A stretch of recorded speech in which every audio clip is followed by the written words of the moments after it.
গুঞ্জনটা অনেকদিন ধরেই চলছে। ডিসেম্বরে চুক্তির মেয়াদ শেষ হলেই ইন্টার মিয়ামি ছাড়বেন লিওনেল মেসি। কোচ হ্যাভিয়ার ম্যাসচেরানো গুঞ্জন সম্পর্কে অবগত, তবে এই গুঞ্জনের সঙ্গে একমত নন ইন্টার মিয়ামির কোচ।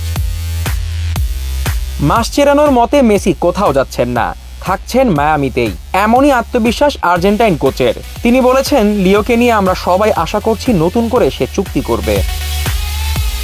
এটা তার এবং ক্লাবের সিদ্ধান্ত, এটা এমন কিছু জানিয়ে তারা ব্যক্তিগতভাবে আলোচনা করছে। যখন সঠিক সময় আসবে এবং তারা কোনো সমঝোতায় পৌঁছাবে তখন এটা ঘোষণা করা হবে। নতুন করে চুক্তি হলে সেটা 3 বছরের জন্য হতে পারে বলে শোনা যাচ্ছে।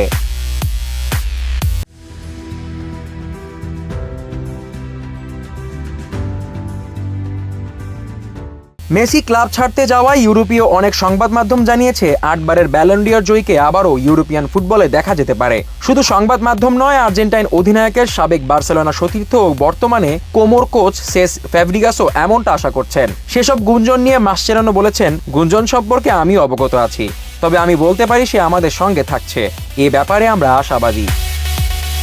মেসি ক্লাবের সঙ্গে থাকছেন নাকি থাকছেন না সে বিষয়ে স্পষ্ট বলতে না পারলেও আগামীকাল ভোরে লিগস কাপের ম্যাচে শুরু থেকে থাকছেন তার শিষ্য, তা নিশ্চিত করেছেন মাসচেরানো। ঘরের মাঠে মেক্সিকান ক্লাব নেকাস্কার বিপক্ষে খেলবে মিয়ামি। জিসান আহমেদ, কালের কণ্ঠ।